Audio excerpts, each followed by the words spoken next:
1, perkenalkan nama saya Raisa Fadila. Nama saya Anita Lestari. Nama saya Putri Nurul Claudia. Nama saya Anissa. Nama saya Christian Bunda. Dan kami akan menjelaskan mengenai runtuhnya Vietnam Selatan. Oke teman-teman, sebelum mengetahui lebih lanjut terkait permasalahan apa aja sih yang menyebabkan Vietnam Selatan ini jatuh atau runtuh. Nah, yang pertama itu korupsi. Jadi korupsi di sana tuh merajalela di kalangan pejabat pemerintah ataupun militer Vietnam Selatan yang mengakibatkan rendahnya moral dan efisiensi. Yang kedua itu ketidakpercayaan publik. Nah, ketidakpercayaan publik terhadap pemerintah Vietnam Selatan juga tinggi, terutama di kalangan penduduk pedesaan yang merasakan langsung dampak dari perangnya. Nah, lalu yang ketiga itu kestabilan politik. Jadi kestabilan politik dan pergantian kepemimpinan yang sering terjadi semakin memperburuk keadaan Vietnam Selatan. Nah, lalu yang keempat itu kekuatan militer yang lemah.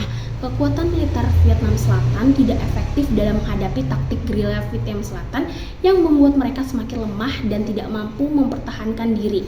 Nah, lalu yang kelima itu bergantungnya pada Amerika Serikat. Jadi Vietnam Selatan ini sangat bergantung sekali kepada Amerika Serikat terhadap ekonomi dan kebutuhannya dan tidak bisa berdiri sendiri.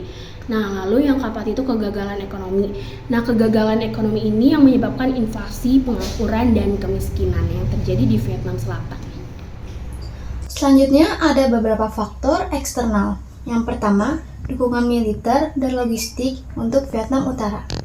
Vietnam Utara menerima bantuan militer dan logistik yang signifikan dari Uni Soviet dan Tiongkok. Dukungan ini berupa persenjataan, latihan, dan dukungan finansial untuk memperkuat kemampuan tempur mereka melawan Vietnam Selatan. Yang kedua, penarikan dukungan Amerika Serikat. Setelah penandatanganan Persetujuan Damai Paris pada 1973, Amerika menarik dukungan dan bantuan mereka kepada Vietnam Selatan. Hal ini menyebabkan melemahnya posisi militer dan moral Vietnam Selatan sehingga mereka rentan terhadap serangan Vietnam Utara. Dan yang ketiga, strategi perang gerilya oleh Viet Cong. Viet Cong didukung oleh Vietnam Utara menggunakan taktik strategi perang gerilya yang efektif. Viet Cong memanfaatkan medan dan populasi lokal untuk serangan mendadak. Selanjutnya, peran Amerika Serikat dalam Perang Vietnam. Pada tahun 1955 sampai 1975 terjadi Perang Vietnam atau Perang Indochina Kedua. Dengan adanya serangan itu, Amerika Serikat ikut turun membantu Vietnam Selatan karena mereka masih berkepentingan pada wilayah tersebut. Namun, keterlibatan Amerika Serikat ini dianggap sebagai strategi yang salah. Meskipun awalnya bertujuan untuk membendung komunisme, tetapi malah menyebabkan banyak korban jiwa, kerusakan lingkungan, dan dampak psikologis bagi para veteran. Selain itu, perang ini juga memicu perdebatan dalam negeri Amerika Serikat mengenai kebijakan luar negeri, intervensi militer, serta rusaknya citra Amerika Serikat di mata internasional. Evaluasi dari Perang Vietnam ini menjadi pelajaran bagi Amerika Serikat untuk lebih bijak dalam menentukan kebijakan luar negeri dan militernya di masa depan. Sekarang saya akan menjelaskan strategi dari Viet Cong. Jadi, pada saat bantuan dari Amerika Serikat tidak datang, kita bisa bilang bahwa Vietnam Utara ini semakin di atas angin. Maka dari itu pada tanggal 28 April 1975, Tran Van Huong akhirnya digantikan oleh Duong Van Minh sebagai Presiden Vietnam Selatan. Namun baru sehari memimpin, wilayahnya langsung diserang oleh pasukan gerilya Vietnam Utara yaitu Viet Cong. Wilayah yang menjadi tujuan serangan Viet Cong ini adalah Saigon. Nah, jadi pasukan Vietnam Selatan pun kalah akibat tembakan artileri yang dilakukan oleh Viet Cong sendiri. Akhirnya pasukan Vietnam Utara mulai menduduki posisi-posisi penting di Saigon dan mengibarkan bendera mereka di Istana Kepresidenan Vietnam Selatan pada tanggal 30 April 1975. Hal itu menandakan bahwa menyerahnya pemerintahan Vietnam Selatan tanpa syarat kepada Viet Cong, yang menjadi keruntuhan Vietnam Selatan secara de facto.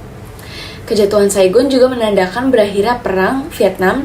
Dengan kemenangan Vietnam Utara, Hal ini pun menjadi periode awal transisi Vietnam menjadi satu kesatuan dan satu negara yang utuh. Selanjutnya, skenario yang ketiga, perjanjian damai yang berhasil. Jika perjanjian Paris pada tahun 1973 benar-benar dihormati oleh kedua belah pihak, maka Vietnam mungkin tetap terbagi seperti Jerman pada saat itu. Vietnam Selatan dan Vietnam Utara bisa berkembang secara terpisah dengan ideologi yang berbeda. Namun, realitas sejarah menunjukkan bahwa tanpa dukungan Amerika Serikat dan dengan Vietnam Utara yang semakin kuat, Vietnam Selatan tidak mampu bertahan. Tapi bagaimana jika Vietnam Selatan tidak jatuh? Mari kita bayangkan beberapa skenario alternatif. Skenario pertama, Amerika Serikat tetap mendukung Vietnam Selatan. Jika AS tidak menarik pasukan dan tetap memberi bantuan militer, kemungkinan besar Vietnam Selatan bisa bertahan lebih lama. Vietnam Selatan mungkin akan menjadi seperti Korea Selatan saat ini, negara-negara kapitalis yang berkembang pesat, namun perang bisa berlangsung lebih lama dan memakan banyak korban. Reformasi internal Vietnam Selatan.